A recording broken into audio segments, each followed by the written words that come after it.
Welcome back to the farm. Today I'm headed outside to the garden, see what I can find to flavor our kombucha. So if you want to learn about flavoring kombucha and what type of ingredients you can use, come on with me and join me in the garden, and we'll come back here to the tea studio to fill up our bottles and get the kombucha flavored.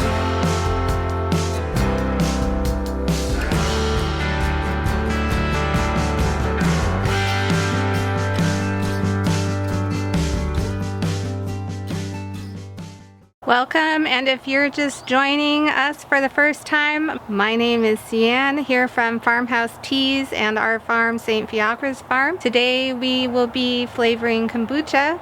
If you don't know what kombucha is, it is a fermented drink made with tea and a culture and some sugar, and I'll link a video above of how to get that going. This video today is going to be how to flavor after the tea has already fermented. So that can be done with lots of things. It can be done with fresh fruit, it can be done with dried tea, it can be done with a tea syrup, it can be done with a whole host of different things. Today we're just going to do a couple of the basic ones to show you how to get started flavoring that.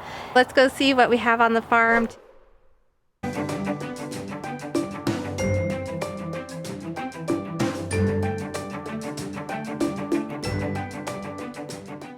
If you've been with us for any amount of time, you know that we grow grapes on our front porch, and so I think that we need some of those grapes in our kombucha today.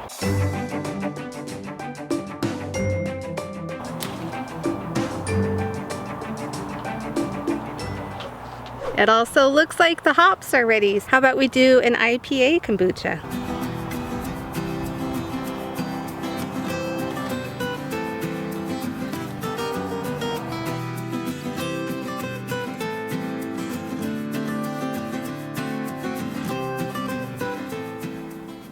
Alrighty, we've got our grapes and our hops. Let's head back up to the tea studio and get this kombucha bottle. Alrighty, we're back in the tea studio, and it is time to get our already fermented kombucha into the bottles and add our flavorings. To bottle your kombucha, you're going to want a funnel to help get the sugar in, but you're also going to want a swing top bottle or something that's going to seal on the top and keep the pressure in. That's going to help build up the carbonation that's inside. It traps the yeast and bacteria as they eat the sugar or the juice or whatever you put in your kombucha bottle. That pressure builds up inside.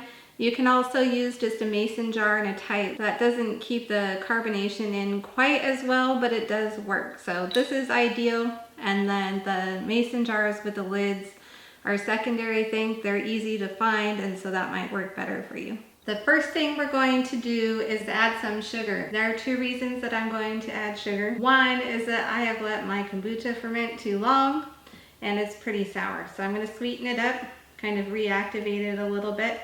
The second reason is that you want something sweet in your bottle to keep the fermentation process going. The bacteria and yeast that make kombucha bubbly have to have a food, and they eat sugar. So I'm going to add a little extra sugar, but also some of our flavorings are going to provide food for the yeast and bacteria, and I will tell you about those along the way. So let's get bottling. To do this, you're going to want a funnel. That'll make it easier to get at least the sugar in here without spilling all over the place. Some of the flavorings will need the funnel and some of them we will not, but for the sugar, the funnel is a good idea. This is a large bottle. I think it's 16 ounces, whereas the smaller bottles are about 12. So I'm gonna put 2 teaspoons of sugar in this large bottle versus just 1 teaspoon in the small bottle.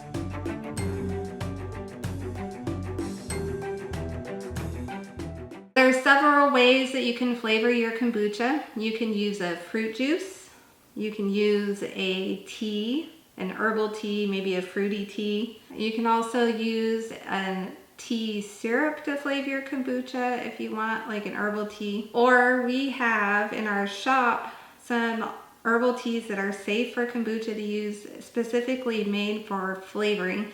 And today we're going to use 2 of those. One of the bottles I'm going to flavor with our rosemary citrus kombucha flavoring, and then the other I'm going to use the apple pie flavoring, which is super yummy. So these are herbal teas that are safe to use in your kombucha. There's no added flavorings. There's nothing synthetic. They're all organic. So the way we're gonna do that is we're gonna open one of our bottles and we're gonna put our funnel in. Sometimes the funnel's not ideal for these. It just depends on how big the pieces are and how small your funnel is. So we're gonna give it a try and drop it in your funnel. Now mine got stuck. That'll happen. It just depends on the funnel versus the herbs.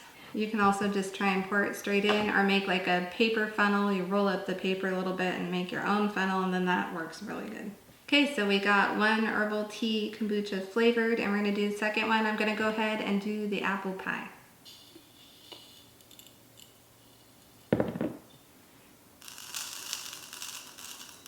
All right, our dry tea is in here and those bottles are ready to fill up.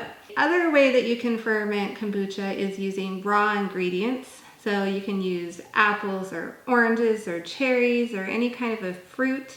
And today, you saw earlier I picked some grapes and some hops, and we're going to give those a try and see what they taste like. For the hops, because they don't have any sugar content in them, like the apples in our apple pie flavoring, or the citrus in our citrus rosemary flavoring, or the grapes that we picked earlier, I'm gonna add extra sugar to this to make sure that this kombucha has all the food it needs to make it nice and bubbly.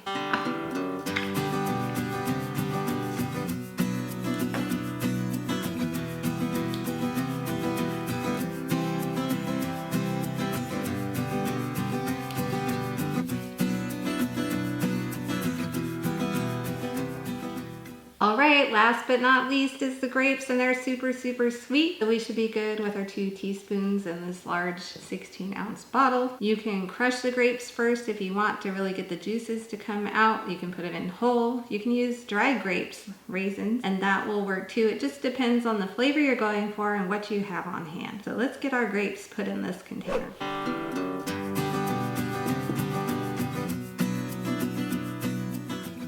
All of our flavorings are in our bottles and our sugar is added.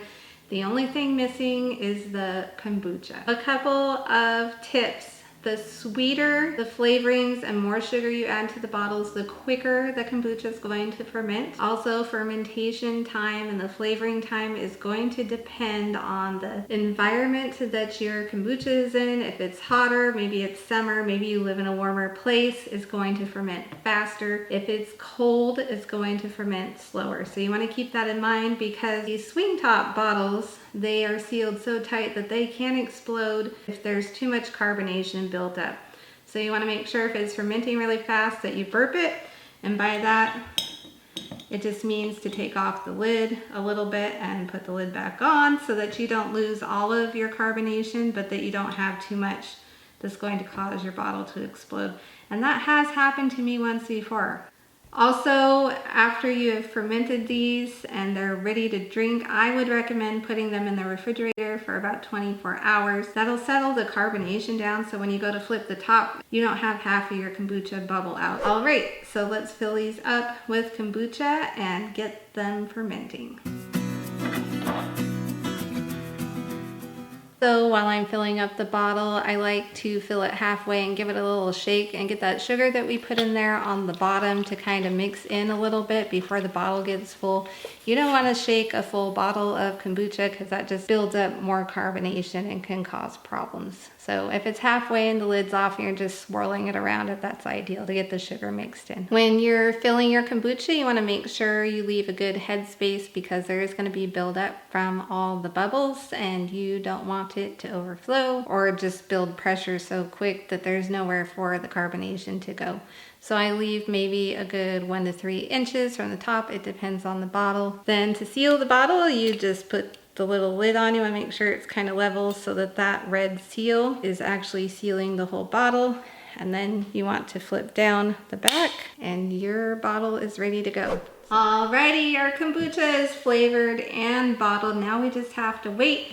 Usually it takes 1 to 3 days for it to be fully flavored and fermented. That time is going to again vary depending on the temperature in your area, where the kombucha is, and how much sweetener is in your bottle, both the sweetener, the sugar we added, and the fruit. Some fruits ferment quicker than others, so it's really going to just vary. For more kombucha recipes like our peach kombucha RITA and other tips and tricks on fermenting kombucha and flavoring and bottling, be sure to visit us at farmhouseteas.com. There'll be a link down below. If you like this video, a thumbs up is the best compliment that you can give us. And to make sure you don't miss any more videos, hit the subscribe button below, and we will catch you next time. Bye. Thanks for joining us on the farm.